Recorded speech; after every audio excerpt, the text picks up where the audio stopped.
జరిగిన అత్యాచారాన్ని junior doctor పై జరిగిన అత్యాచారాన్ని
junior doctor పై జరిగిన అత్యాచారాన్ని జూనియర్ డాక్టర్ పై జరిగిన అత్యాచారాన్ని జూనియర్ డాక్టర్ పై జరిగిన అత్యాచారాన్ని జూనియర్ డాక్టర్ పై జరిగిన అత్యాచారాన్ని దోషులను కఠినంగా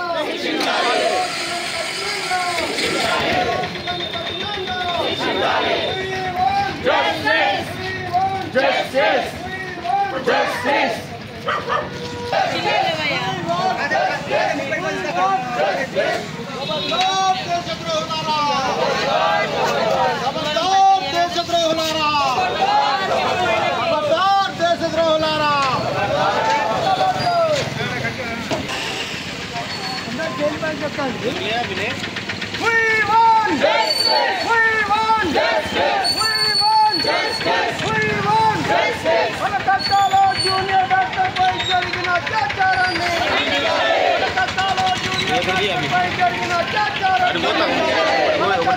జూనియర్ డాక్టర్ పై జరిగిన అత్యాచారాన్ని కామందులారా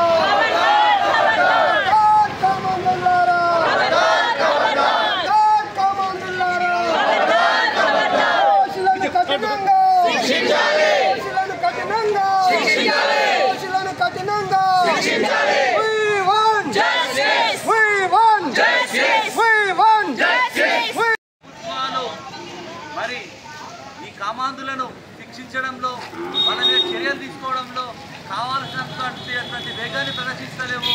మరి అనేకమైనటువంటి సంఘటనలో ప్రభుత్వాలు అనేక కఠిన నిర్ణయాలు తీసుకున్నప్పటికీ కూడా ఇంకా ఇటువంటి దురదృష్టకరమైన సంఘటనలు జరగడం చాలా బాధాకరం. మరి ఇటువంటి ఏమైనా చర్యలు, దుర్మార్గమైన చర్యలు భవిష్యత్తులో జరగకుండా ప్రభుత్వం ఫాస్ట్ ట్రాక్ కోర్టులను ఏర్పాటు చేసి తక్షణమే ఇటువంటి నిందితుల మీద శిక్షించాలని, వాళ్ళకు ఉరిశిక్ష వేయాలని డిమాండ్ చేస్తున్నాం.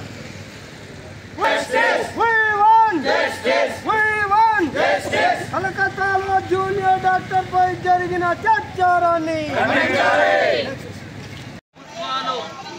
మరి ఈ కామాంధులను శిక్షించడంలో మన మీద చర్యలు తీసుకోవడంలో కావాల్సినటువంటి వేగాన్ని ప్రదర్శిస్తలేము. మరి అనేకమైనటువంటి సంఘటనలో ప్రభుత్వాలు అనేక కఠిన నిర్ణయాలు తీసుకున్నప్పటికీ కూడా ఇంకా ఇటువంటి దురదృష్టకరమైన సంఘటనలు జరగడం చాలా బాధాకరం. మరి ఇటువంటి ఏమైనా చర్యలు, దుర్మార్గమైన చర్యలు భవిష్యత్తులో జరగకుండా ప్రభుత్వం ఫాస్ట్ ట్రాక్ కోర్టులను ఏర్పాటు చేసి తక్షణమే ఇటువంటి నిందితుల మీద శిక్షించాలని, వాళ్ళకు ఉరిశిక్ష వేయాలని డిమాండ్ చేస్తున్నాం.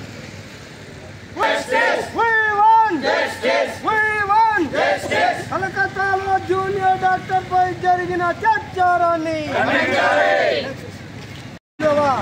స్వాతంత్ర దినోత్సవ వేడుకలు యావత్ భారతదేశం అంతటా కూడా ఎగిరేశాము. ఇక్కడ ఒక సందర్భం వచ్చింది, నేను చెప్తున్నాను వినండి. వచ్చిందా స్వాతంత్ర్యం, పోయిందా పరతంత్ర్యం. పరతంత్ర్యం అంటే ఎవరు? ఆంగ్లేయులు. వచ్చిందా స్వాతంత్ర్యం, పోయిందా పరతంత్ర్యం. ఆంగ్లేయులు వెళ్ళారని, అధికారం మనకిచ్చారని ఎగిరేశారు జెండాలు ఆకాశంలో మన నాయకులు. వాళ్ళు పోయినరు, వీళ్ళు వచ్చిండ్రు, జెండాలు పైన ఎగిరేసినాం. జెండా ఎగిరేసేవాడికే స్వాతంత్ర్యం కానీ బండ పగిలేసేవాడికి ఎక్కడిది స్వాతంత్ర్యం. వచ్చిందా స్వాతంత్ర్యం, పోయిందా పరతంత్ర్యం.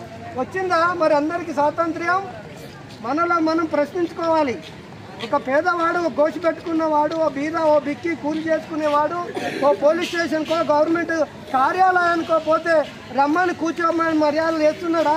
తెల్ల బట్టలు వేసుకొని, ఖద్దరు బట్టలు వేసుకొని రాజకీయంగా పోయిన వానికి సకల మర్యాదలు జరుగుతుంటే ఆయన భారతీయుడే, ఈయన భారతీయుడే కదా, మరి సమన్యాయం ఏది? అందుకే వచ్చిందా స్వాతంత్ర్యం, పోయిందా పరతంత్ర్యం అని ప్రశ్నిస్తున్నా నేను. ఏది స్వాతంత్ర్యం? బండ పగిలేసేవాడికి స్వాతంత్ర్యం ఎక్కడిది అని ప్రశ్నించాల్సిన అవసరం వచ్చింది. ఈ రోజున 78 సంవత్సరాలు సోదరిమని చెప్పింది. 78 సంవత్సరాలు స్వాతంత్రం వచ్చిన ఒక స్త్రీమూర్తి, ఒక అక్కగా, ఒక చెల్లిగా మరి నడి రోడ్డు మీద నడిరాత్రి అట్టహాసంగా, ఒక గంభీరంగా నడుచుకుంటూ పోయిన రోజునే నిజమైన స్వాతంత్రం వస్తుందని మేధావులు చెప్తుంది. ఇంకా ఎటుపోతుంది ఈ భారతదేశం అని మనం ప్రశ్నించాల్సిన అవసరం ఉంది.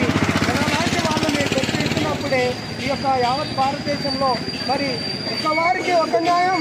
భారత రాజ్యాంగం బాబాసాహెబ్ డాక్టర్ బిఆర్ అంబేద్కర్ రాసిన రాజ్యాంగంలో ఏముంది? బీదవాడికి ఒక న్యాయం, ఉన్నవాడికి ఒక న్యాయం. ఉన్నవాడికి చట్టం చుట్టమా? మరి ఏది ఇక్కడ అదే జరుగుతుంది కదా. అత్యాచారం, ఒక దేవతామూర్తి ప్రాణం పోసే డాక్టరు, ఆ డాక్టర్కే రక్షణ లేనప్పుడు ఇక మామూలు ఎవరికి రక్షణ ఉంటుంది? మరి అలాంటి వాళ్ళపైన అత్యాచారం చేసిన దోషులను కఠినంగా నడి రోడ్డు పైన కఠినంగా అందరూ చూస్తూ ఉండగా ఉరివేయాల్సిన అవసరం ఉన్నది. మరి యావత్ ఇక్కడ న్యాయం ఎక్కడ పోతుంది? ఎవరికి న్యాయం జరుగుతుంది? ఇలాంటి వాటిని చూసి ఇంకోవాడు, వాడిని చూసి ఇంకోవాడు, వాడిని చూసి ఇంకోవాడు అభము శుభము ఎరగని చిన్న చిన్న పసికందులను అత్యాచారం చేస్తుంటే వారిపైన శిక్షలు ఏవి? ఆ శిక్షలు అమలు చేసినప్పుడే ఇంకొక వానికి ఒంట్లో భయం పుట్టాలి. ఇలాంటి స్త్రీమూర్తిని ఒక అక్కగా, ఒక చెల్లిగా, మరి ఒక సోదరిమణిగా గౌరవించాలనే భావం తనలో రావాలంటే ఇలాంటి వాళ్ళపైన కఠినంగా శిక్షించినప్పుడే వాళ్ళలో వణుకు పుడుతుందని నేను తెలియజేస్తూ ఈ కార్యక్రమానికి జేఏసీ పిలుపునందుకొని వచ్చిన మీ అందరికీ మరొకసారి నా హృదయపూర్వక నమస్కారాలు. ఇదే కాదు, జేఏసీ అన్నప్పుడు ఆ జేఏసీలో సబ్బండ వర్గాల ప్రజలు, రుద్రంపూర్లో ఉన్నటువంటి అఖిలపక్ష రాజకీయాలు కూడా స్పందించాల్సిన అవసరం ఉన్నది.